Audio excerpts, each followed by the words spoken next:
Hello class 10. So today we are going to start the chapter first of civics, and I have made this video in two parts, so we'll going to do this part 1 today. So before we'll start the Union Parliament chapter, you will see this picture here. It shows the central government. So as you all know that we have a democratic setup in our country. So as we are having democracy, so here people used to elect their representative, and those representative they used to make policy for people only. So it is a democratic setup where the government is of the people, by the people and for the people. So the central government, they are having three pillars, or democracy having three pillars. So three pillars are legislatives, executives and judiciary. So legislatives are the law making body, which includes of parliament, which we are going to read in this chapter, Lok Sabha and Rajya Sabha. Then executives, who execute the policies made by lawmakers, legislatures, includes the president, vice presidents, prime minister and his council of ministers. And judiciary obviously includes the Supreme Court and High Court, which basically used to see if both of them are not working properly. They used to keep check on them and punishes them. So this is basically the three pillars of democracy. Out of them we are going to read today the first pillar, that is Union Parliament. Now you see the legislature. So legislatures are basically the law making body which is at the central and the state level. So we are having a federal setup in our country. So federal setup basically means the dual government. Dual government means where we have two governments. So we have a two government, we have a federal setup that we are having two governments at central level, one at state level. So every state also having their own government, and central also we are having a one government. So the Parliament House basically comprises of Rajya Sabha and Lok Sabha. So Rajya Sabha and Lok Sabha with the president comprises of parliament, and each and every state also we are having same kind of legislative assemblies which are known as Vidhan Sabha and Vidhan Parishad. So we are going to read just about Lok Sabha and Rajya Sabha. We are not going to read about the state assemblies, but in a journal you should know that two states also have a legislative assemblies. So the member of parliament, like whoever appointed as member of Lok Sabha and Rajya Sabha, he or she called MP, that is member of parliament, and if you are appointed as the member of these legislative assemblies, so you are called MLA. So MP hold more power than MLA. Okay. Now what does parliament basically comprise of? Like this question can come, tell the constitutes of parliament. So parliament basically comprises of Lok Sabha, that is called the lower house, Rajya Sabha, that is called the upper house, and president. So Lok Sabha, Rajya Sabha with president are part of parliament. And here today we are going to read about Lok Sabha. Now you see this is the parliament building of New Delhi. Basically Lok Sabha, Rajya Sabha proceedings were carried out inside this building, or it is called the temple of democracy also, because all the laws, all the executives, all the things were carried out from this, or we can say the constitution is also interpreted by this building. So it is called the temple of democracy. Okay, so now we'll read about the federal feature of Indian constitutions. As you know that our country is having, our constitution is having federal feature. Federal feature basically means where we have a dual government, one at central level, at the state level. So what are the features? So first feature is we'll see that we have a dual government. As I told you, we have at the government at the central and state level. That is the first feature. Secondly, we have a division of power.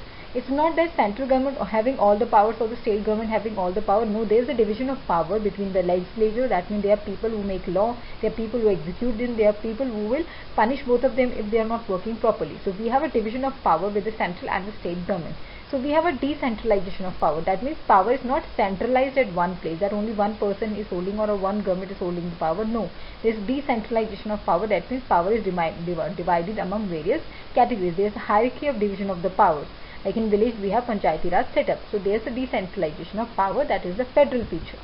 Then we have the supremacy of constitution, as both the central government and state government they derive their power from the constitution. That whatever written in the constitution, that only be, we can say, executed by these both central and the state government. So they derive their power from the constitution. So constitution is at the supreme level. Nobody is above than constitution. Next one is the Supreme Court. Supreme Court basically he acts as a final interpreter and guardian of the constitution. Maybe sometime there is an issue of central government and state government over the power. So at that time Supreme Court he take a reference from the constitution and then tell that what is written in constitution, who holds the main power to particular that decision or particular that incident. So he acts as a guardian of the constitution. That is the federal setup of the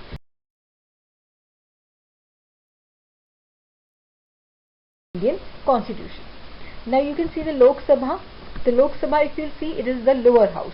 So we'll read about Lok Sabha, that it has been regarded as the lower house of the parliament or the house of people, because here the people directly appoint their representative. So here the election took place by general election. So that's why it is called Lok Sabha. That means Lok means logo ki sabha, people's house. Okay. It includes of members. Basically Lok Sabha comprises of the number of members, the number which is fixed, and speaker, who is the presiding officer. The term period of Lok Sabha is for 5 years. That means after completing the 5 years, again there is re-election, the seat became vacant. That's why it is called the temporary house, that it is not permanent, it is only for 5 years. After that there will be more re-election. Now we'll read what is the composition, what basically Lok Sabha comprises of. Lok Sabha present strength is about 545 seats, but overall it should not be more than 552. So total seats should not be more than 552, but presently in 17th Lok Sabha the present seats or strength is 545, out of which 2 are the nominated members from the Anglo-Indian community by President. So 2 members are from the Anglo-Indian community which are nominated by the President. That is the composition of the Lok Sabha. Now what are the qualifications we required to be appointed as member of the Lok Sabha? You first of all should be a citizen of India. Secondly, the age should not be less than 25 years of age. That means maximum age should be 25, minimum age should be 25 years of age. So you should be not less than 25 years of age, and you should be mentally sound. Mentally sound means आपका मतलब mental जो आपका health है वो सही होना चाहिए, आपका मतलब कुछ हिलावा नहीं होना चाहिए दिमाग. Like you should be mentally sound in your situation. It's not you are having any mental problem, so you can't be appointed as MP because you have to look after a lot of responsibilities. And you should not be insolvent. Insolvent here means you should not having any kind of loan going on within you, or you are having a, we can say, indebted of any of the banks. So that means you are basically joining politics for the money. So you should not be insolvent, and you should not hold office of profit under the government. That means if you are a government employee and you want to appoint as a Lok Sabha member, you have to leave your service. ठीक है. So you should not hold office of profit का means मतलब होता है कि आप कोई government service नहीं कर रहे हो. अगर आप कर रहे हो तो you have to leave to be appointed as member of Lok Sabha. These are the qualification composition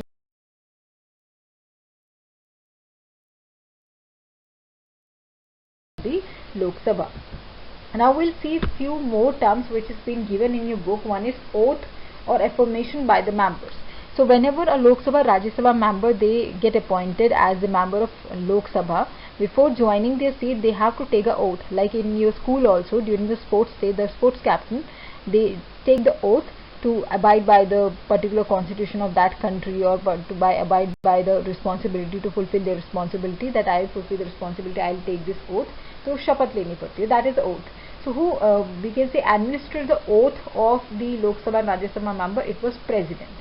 So if this question comes that who administered the oath of the Lok Sabha and Rajya Sabha member, that is President. That means President used to be there, and then he made them take the oath, and then they were appointed as member of Lok Sabha and Rajya Sabha. So oath was been affirmated by President. Next term in your book is vacation of seat. In what case the seat of the Lok Sabha member has been remained vacant? First of all, if member resigned by himself. Maybe he resigned by himself because of any kind of issues. So that was the first case that his seat remained vacant. Secondly, if without permission he remain absent for so many days, more than period of 60 days, then his seat became vacant, that he will be put out of that position. And if a member is disqualified for any matter, maybe he is get appointed, he is indulged in any criminal activity, some kind of case, it has been fired against him, at that case also he has been disqualified from that particular post. So in these three situations, the seats of the Lok Sabha member remain vacant. Vacant मतलब होता है खाली. ठीक है. Next is the quorum of the house. So quorum is basically the minimum number of the members which are required to carry forward the proceeding or work of the Lok Sabha. So the quorum is basically the minimum number of members. So minimum number of members कितना होता है? जितना strength है उसका 1/10. That means 1/10 of the total strength. So if maybe the Lok Sabha session has been started and they will see that if 110 members are present, so they can carry forward the proceeding. If not, then the proceeding should be cancelled. So quorum is basically the minimum number of members, that is basically 1/10 of the total strength required to present in house to carry forward the meeting or proceedings of the house. That is a quorum. And separate question can be asked regarding what do you understand by the term quorum in both the houses. Okay. So now we'll read the Speaker of the Lok Sabha. Speaker is the chief presiding officer of the Lok Sabha. Presiding officer means who sit at the central position, who look after the discipline of the house, who look after the other proceeding of the house, like teacher in your class, in the same way Speaker in the Lok Sabha. So he is the chief presiding officer of Lok Sabha, and presently there is 17th Lok Sabha. So the Speaker of Lok Sabha, present Lok Sabha, is Om Birla, and he is maintaining and is working properly in Lok Sabha. His discipline matter is very good. So Om Birla is the present Speaker of Lok Sabha. You should know, it is a general knowledge question. Now we'll read the power and function of Speaker. Speaker, basically he used to preside the meetings of the House. All speeches are addressed to the chair. That means a Speaker basically maintain the discipline in the House, and if any of the MP he want to ask some question, he not directly ask question to the other person, other MP. He first used to denote this to the chair, that means to the Speaker. So he will say that if like I want to ask some question, so I will say Speaker madam or Speaker sir, I want to ask this question. It's not directly I will stand and keep asking question to that person. Like in class also you will do one thing, that ma'am I want to ask something, ma'am I want to go this place. So you denote to us, you address to us. In the same way, all the speeches were addressed to the chair. So that was the power of the Speaker. Secondly, if a question arises whether a bill is a money bill or not, like there are many, all the laws there arise first as a bill, and then when passed by Lok Sabha, Rajya Sabha and President, it turned to be a law. So if there is a question that whether this bill is a money bill or related to finance, there is no decision has been made, at that case the Speaker has the power who can give his final decision that whether it is a money bill or not. So that was his power or function, we can say. Maybe there is a condition when the vote for and against were equal. In that case only Speaker votes so that the decision should be made. So maybe there is a case that there is a one thing which has to be decided, that some voters, some of the MPs they vote for, some vote for the against, and there is 5-5 total equal will be coming. At that case only the Speaker he give his vote in order to get into a one decision. So whom he will give the vote, they won and the decision has been made. So giving his vote at the time of the tie condition, that was his power. Speaker he maintained the discipline in the House, and in case of disorder he adjourned the House. Adjourn basically means to stop the proceeding for a time being. So Speaker he used to maintain the discipline in the House. He is the person who is telling that yes you can stand and speak, ask the question, then you can sit, and whom you have asked, that person can stand and answer. He has to see that not all of them shouting together. As you have seen many times Lok Sabha proceeding, it happens that one person is shouting or asking some question. If other person don't like, he keep beating the table and other things. So he has to maintain that the people will not shout and make undisciplined while the proceeding going on. And in case he found there is lot of disorder, people were shouting with each other, not able to listen him, then he can adjourn the House. That means he can stop the proceeding for a time being until he felt that the matter will be solved. So he has that power. Other power is that if a word used in debate is indecent, like if the people are using bad words and if they are abusing themselves, this word is being speak in indecent way, then Speaker he has the power first of all to warn that person, then he can put that person out of the proceeding also, or sometimes delete the word from the proceeding. That was the House, as he is the main disciplinarian. So that was his powers. Speaker communicate the final decision of the House, like if a bill passed or not, that decision is not spoken by all the 545 members present down into that particular proceeding. It was Speaker who communicate that yes, this is the final decision of the House. If yes or no, then he has to speak that this one, this lose. This is the final decision which is communicated by him only, not all the people or all the MPs of the Lok Sabha. Speaker he allowed the admission of the strangers, press people to the galleries of Parliament. So if Speaker he say that okay, now the press people they are allowed in the Parliament House and they can speak, ask questions to the people, then only with his permission this is allowed. So he is the person who give advice, who give admissions, we can say allow the people to enter into the Parliament House. Speaker is the ex-officio chairman of the various committees appointed by the Houses. So there was various finance committees, education committees appointed by the Lok Sabha or sometimes Rajya Sabha.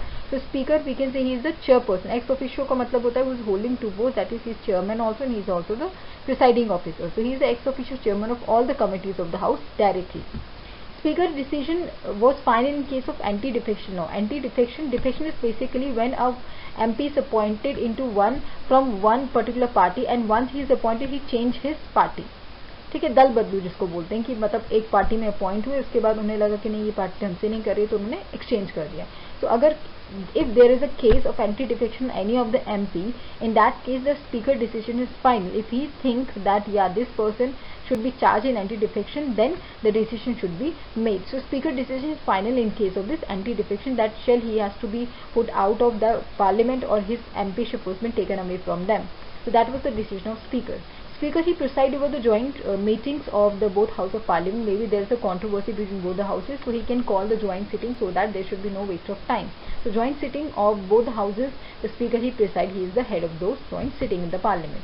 Speaker, he decides the admissibility of question and all the resolution. Like if one MP want to ask some questions, so he address first to Speaker, and Speaker he felt that this question is decent and can be asked to the people, then he give permission. So the question should be asked only on the permission of the Speaker. So these are the powers and the function of Speaker. You can learn any 5 of your choice from this.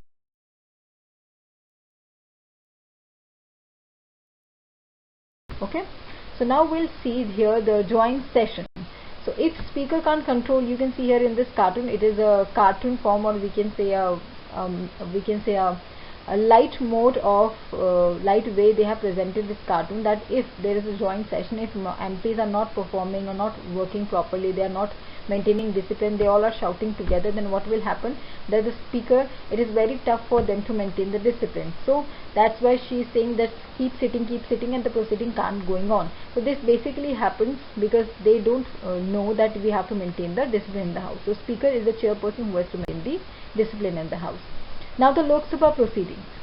You can see here the Lok Sabha proceeding. This is the inside of the Parliament House, Lok Sabha. You can see in the middle, that is the seat of the, we can say, a Speaker, where he is to sit, and all the people, they have to first direct him by saying the Mr.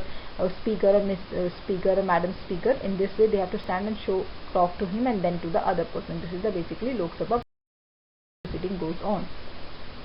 Now some of the important terms which is you should know before go forward to Lok Sabha. First is session. So session is basically, it is a period of time between meeting of parliaments. So I'll just give you an example of your session. Like your session of any class starts from April and comes to end at March. So in this way there were 3 sessions of the Congress in which the particular time there was meetings of the, or the time of meetings of the Parliament or the Lok Sabha, it is regarded as sessions. So basically 3 sessions are there: budget session which comes from February to March, monsoon session July to September, and winter session November to December. So it's not compulsory for all the MPs to attend all the 3 sessions, because other than attending the sessions of the Parliament, they are all having various work, like they have to follow the policy, they have to make the policy followed by the areas, also provide help or welfare activities to the people. So that's why the Parliament or the Constitution, it made it compulsory to attend any 2 of the sessions. Out of 3, any 2 they have to attend, but they have to attend any 2. It doesn't mean that if they have given you the assumption, or we can say a subsidy in one, so you will attend only one of them. No, you have to attend any of the 2. So this is basically the session. Next is the question hour. Question hour is the first hour of the sitting in both the houses allotted for asking questions and the answer, that is the question hour. Like if the proceeding starts from 10 o'clock, so 10 to 11 is the time where the MPs can ask questions and they get their answers. So while proceeding going on, they need not to ask the questions. So question hour is basically the first hour of sitting in which the people or the MPs, they can ask questions and also get the answer, that is a question hour, which is called interpellation. Now there is one more term that is called the adjournment motion. If I read this, you will see here there is a proposal. Adjournment motion is basically a proposal which is given by any of the MP of the House to keep aside the normal business of the House and take up a definite matter of urgent importance. That is the adjournment motion. Maybe there is a incident of railway accident, there is an incident of natural calamity somewhere, or a communal right into a particular state, and normal proceeding, like normal bill has been discussing in Lok Sabha, but any of the MP, if we find that this bill discussion we can kept aside and there is one other important matter which should be discussed in the Lok Sabha, then that person can stand up and he can take the direction of the members or all the members or the speaker to that particular incident. So when he stood up and he thought that this matter should be discussed, so he proposed a proposal that, see, there is a case of accident, this case of calamity, communal rights, we have to keep our focus on that thing also, and we have to discuss that what we have to carry forward to mitigate the danger of that particular incident. So when there is a proposal by any of the MP of the national importance which should be urgently discussed, that proposal is known as adjournment motion, which when it is passed by all the members, if all the members felt and give the vote, yeah, this should be discussed, then that normal proceeding should be kept aside and this matter should be discussed. So whenever there is an important matter to be discussed or important things which should be discussed and the direction should be kept in that particular incident, at that time the adjournment motion was passed by any of the MP. That is the adjournment motion.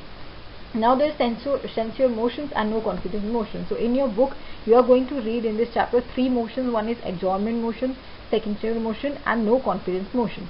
Censure motion is basically which is moved among group of ministers. Like group of the minister, they are not working properly, they have not followed their policy correctly. So any of the MP, he can pass the censure motion or he can propose a proposal by showing the evidences that these people are not working properly, and then the other proceeding against them to be carried forward. So when the motion is passed against group of ministers, it is called censure motion, but when individual ministers or the government it is passed, it is called no confidence motion, that we lost the confidence on the government. And if the no confidence motion was passed in majority, then the parliament or the Lok Sabha speaker, he called for the floor test. So floor test is basically carried forward, then there was a voting against that particular government and for. If the against was been there, lot of vote has been gone against one, then the party has been dissolved and there is no re-election. So you can see here the vote of no confidence, which is basically made by Rahul Gandhi, and vote of overconfidence by our Prime Minister Shri Narendra Modi. So basically they want a no confidence, but all people they have a vote over the confidence. Okay, now you will see the picture of Prime Minister, President and Vice President. And you all know our respected Prime Minister Shri Narendra Modi ji, our President is Shri Ram Nath Kovind, and Vice President is Shri Venkaiah Naidu. So these are the three eminent figures of the Parliament. So now we will read about the exclusive power of the Lok Sabha. What are the exclusive power of Lok Sabha? What the power they enjoy? Number first, a money bill can only be introduced in Lok Sabha. The bill related to the country finance, country's budget, that is called regarded as, or the taxes, that is regarded as money bill, it can only be introduced in Lok Sabha, not in Rajya Sabha. So that means Lok Sabha manages the affair of finances of the country. Second power, that money bill when passed from the Lok Sabha, like money bill it got introduced in Lok Sabha, then the Lok Sabha member passed it to Rajya Sabha. When it is passed to Rajya Sabha have to return within the 14 days. It was not like that they have to keep it for months with them. No, they have to return within the 14 days. And if they are not able to return within the 14 days, then the bill is regarded as passed. That means within 14 days they have to return. And if they can't able to, then it is the Lok Sabha will not ask back the bill from the Rajya Sabha. They regarded it as it was being passed by the Rajya Sabha. When maybe sometime Rajya Sabha pass the bill within 14 days and give back to the bill to Lok Sabha with some kind of recommendation, it was the power of Lok Sabha whether they can regard or accept that recommendation or reject those recommendations. So Lok Sabha holds more power in money bill in comparison to the Rajya Sabha. The Union Council of Ministers, that means the party who won the election or party who got the maximum seat in Lok Sabha, they form the government. So Union Council of Ministers and Prime Minister, they are responsible to the Lok Sabha. That means all the union ministers, they are appointed from Lok Sabha itself. So they are responsible to Lok Sabha. No confidence motion, adjournment motion, censure motion, it can only be moved in Lok Sabha only.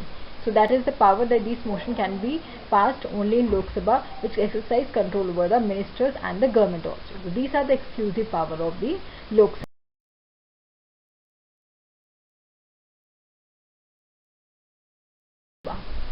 We are done with Lok Sabha. I am giving you few important questions from this particular topic. I want you to do these questions in your notebook. So if you see the questions, mention two federal feature of Indian Constitution. Second question is, name the three constitutes of the Indian Parliament. So you have to answer this. I have told this also. Composition of Lok Sabha, any four composition you have to write, not four, sorry, it is for the qualification. Qualification for member of Lok Sabha, you have to write any four qualification which is required to be appointed as member of Lok Sabha. Now next question is, who administered the oath of office of member of Lok Sabha? I told you it was president, so you have to write then just the name of the president, or maybe you can write the name of present president or just the post president. What do you understand by the term quorum? I have explained you this term. I told you this can come separately. The presiding officer of Lok Sabha and also the power and its functions. So any four functions. Now you have to also mention the exclusive power, any three exclusive power of Lok Sabha. What is meant by session of the House? And the question is, explain the term question hour and adjournment motion. So these are the important questions from this particular topic. I want you to make notes of this topic as well as do these important questions. Thank you so much.